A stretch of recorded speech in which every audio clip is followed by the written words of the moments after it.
Hello friends, welcome back to my YouTube channel NCERT hub. आज हम class third की EVS का chapter first समझेंगे। ओके, स्टार्ट करते हैं। चैप्टर फर्स्ट है डाल डाल पर ताल ताल पर। आगे चलते हैं। आज मुझे स्कूल भेज दो ना, 2 दिन से घर में बैठे बैठे बोर हो गई हूँ, पूनम बोली। माँ ने जवाब दिया, तुम्हें अभी बुखार है, बाहर जाकर चारपाई पर लेट जाओ। चारपाई पर लेटे लेटे पूनम को नींद आ गई। अचानक उसके चेहरे पे कुछ गिरा। वह हड़बड़ाकर उठी। उसने अपने गाल पर हाथ लगाया। उफ, यह किसकी शरारत है?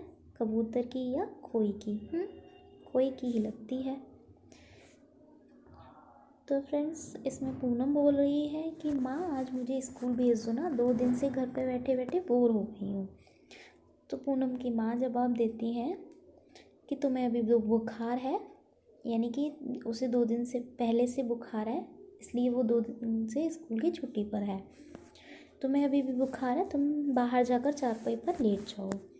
चारपाई पर लेटे लेटे पूनम को नींद आ जाती है। अचानक उसके चेहरे पे कुछ गिर जाता है। वह हड़बड़ा कर उठती है नींद में से। जैसे ही उसने अपने गाल पर हाथ लगाया तो वह देखती, यह किसकी शरारत है? कबूतर की या कोई की? कोई की ही लगती है। मीन्स उसके गाल पर को कबूतर की या कोई की किसी की पीठ गिरी हुई थी। तो फ्रेंड्स, इसमें ये टीचर्स के लिए एक पॉइंट है कि बच्चे अपने आसपास के लोगों को, उस चीज़ों को देखकर समझकर बहुत कुछ सीखते हैं। इस अध्याय से भी कक्षा के बाहर की दुनिया का अवलोकन कराया जाए, कक्षा में बैठकर केवल पढ़ाया ना जाए।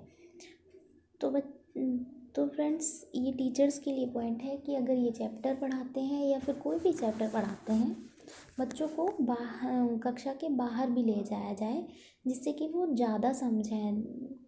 वो अपने आसपास के एनवायरनमेंट को देखकर बच्चे ज़्यादा समझते हैं, ज़्यादा नॉलेज गेन करते हैं। ओके, आगे चलते हैं। अब ये है, पूनम ने पेड़ पर कई जानवर देखे और तुमने भी देखे होंगे, यानी कि तुम्हें भी चित्र में पेड़ कौन कौन से जानवर दिखाई दे रहे हैं तो उनके नाम लिखने हैं। तो फ्रेंड्स, ये बच्चों का है। देखिए, हम चलते हैं। ये है पेड़ जिसके नीचे पूनम लेटी थी। तो इस पेड़ पर जैसे कबूतर भी है, कौवा भी है, गिलहरी भी है, बंदर भी है, तितली भी है, आदि बहुत सारे पशु पक्षी हैं जो कि यहाँ पे पेड़ पर हैं। अब जो यहाँ पे लिखने हैं बच्चों को। आगे चलते हैं। अब ये है, ज़मीन से पूनम ने एक पत्ता उठाया और बीट को पहुँच दिया। जो उसके गाल पे बीट लगी थी, उसने ज़मीन से उसी पेड़ का पत्ता उठाया और पहुँच दिया। लेकिन गाल जो है उसे अभी भी चिपचिपा लग रहा था, तो उसने सोचा सामने तालाब है, धो आती हूँ। अब फ्रेंड्स, वो तालाब में जाती है। अब तालाब में भी उसे बहुत सारे जीव जंतु दिखाई देते हैं, जैसे कि ये बकरी है, ये कछुआ है, ये भैंस है, ये मेंढक है, ये बगुला है। अब ये बगुला कैसे है? तो फ्रेंड्स, टेट या सीटर्स में कई बार क्वेश्चन आ चुका है कि भैंस और बगुले में क्या संबंध होता है।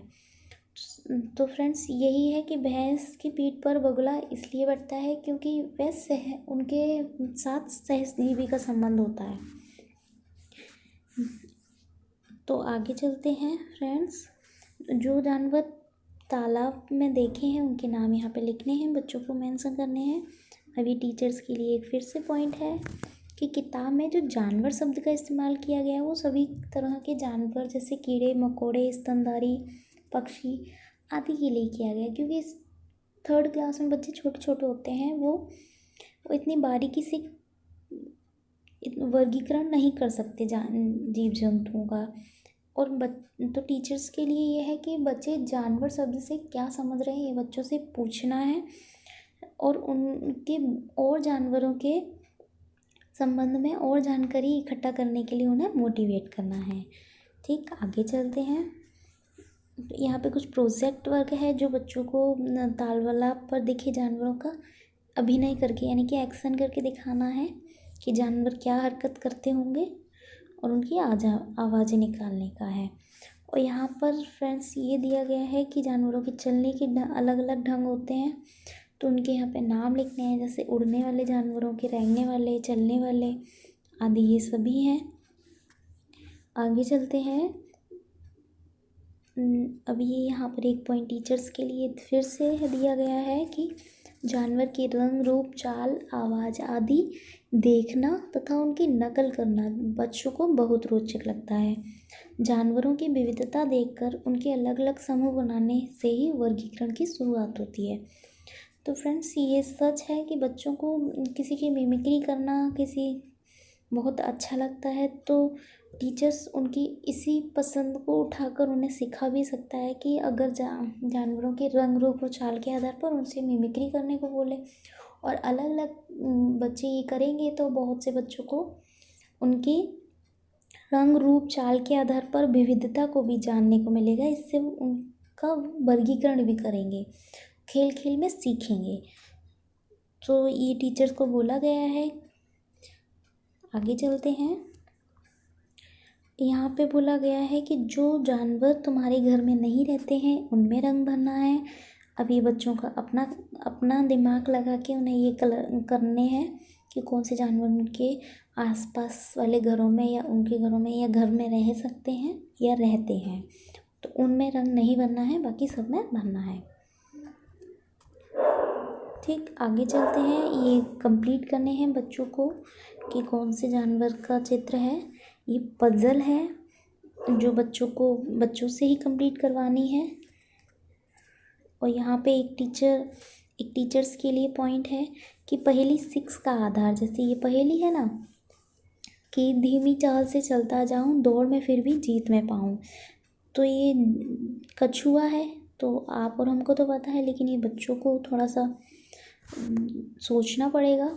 लेकिन इसमें ये बताया गया है कि पहेली 6 का यानी कि इसका जो बेस है वो पंचतंत्र की कहानी खरगोश और कछुआ आप सभी ने सुनी होगी, उससे लिया गया है। यह कहानी सुनाकर बच्चों को पंचतंत्र की और कहानी पढ़ने के लिए और भी प्रेरित करें। तो फ्रेंड्स टेट और सीटेट में अक्सर क्वेश्चन आता है कि पंचतंत्र जो रचना है वो विष्णु शर्मा जी की है और वो बहुत फेमस है, जो सीटेट या टेट में क्या अदर कॉम्पिटिटिव एग्ज़ाम में भी आती है। तो ऐसे ही क्वेश्चन अक्सर पूछे जाते हैं। आगे चलते हैं।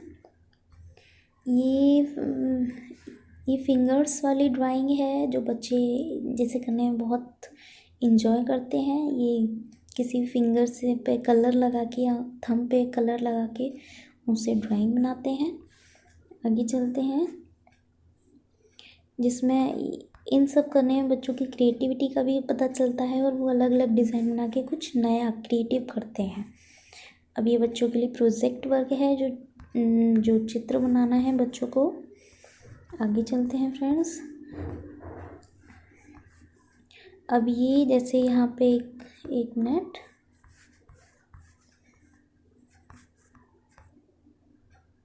अब यहाँ पे ये मेन पॉइंट दिया गया है कि जिक्सो में क्या होता है फ्रेंड्स, किसी चित्र के बहुत सारे ऐसे टुकड़े किए जाते हैं जिनको मिलाने में बहुत दिमाग लगाना पड़ता है बच्चों को।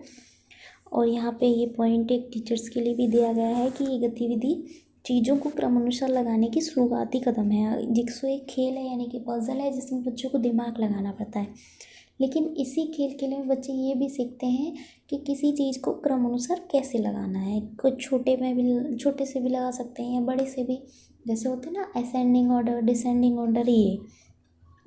और जिक्सो फ्रेंड्स ये होता है, ये है जैसे कि एक सीनरी या कोई भी पिक्चर दे देंगे, उनको ऐसे टुकड़ों में तोड़ेंगे जिसको जोड़ने में बच्चों का बहुत दिमाग लगा है।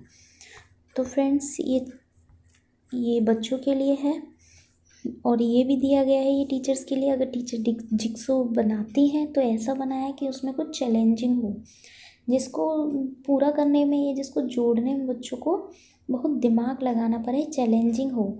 ऐसा ना हो कि सीधे सीधे टुकड़े कर दिए और बच्चों से आसानी से इजीली से लगा देंगे। इसलिए जिक्सो ऐसा होना चाहिए कुछ चैलेंजिंग हो, उसमें चुनौतीपूर्ण हो। तो फ्रेंड्स ये चैप्टर कंप्लीट होता है। इसमें ज़्यादा कुछ नहीं, बच्चों को जीव जंतुओं के बारे में बताया गया है कि वो किस थोड़ा सा बस समझ लें, क्योंकि थर्ड क्लास के बच्चे छोटे होते हैं तो वो सिर्फ देख कर ही अपने आसपास के एनवायरनमेंट से बच्चे सीख सकते हैं। और उनसे कुछ ग्रुप में चर्चा भी करवाई जा सकती है, जैसे कि यहाँ पर है बच्चों के जैसे आसपास के घरों में बच्चे रहते हैं तो जानवरों के प्रति संवेदनशीलता का व्यवहार करें, दया रखें जानवरों के प्रति। जैसे ये रहा, ये टीचर्स के लिए बताया गया है कि वो जानवरों के प्रति संवेदनशीलता से जुड़ी बातों पर बच्चों के साथ चर्चा करें। तो फ्रेंड्स अब ये चैप्टर कंप्लीट होता है। अगर ये चैप्टर समझ में आया हो, अगर आपको अच्छा लगा हो तो वीडियो लाइक कीजिए, शेयर कीजिए अपने फ्रेंड्स के साथ। फ्रेंड्स मेरा चैनल सब्सक्राइब कीजिए, जिससे कि आगे आने वाले वीडियो के नोटिफिकेशन आपको मिलते रहें। तो मिलते हैं नेक्स्ट वीडियो में। Thanks, bye bye.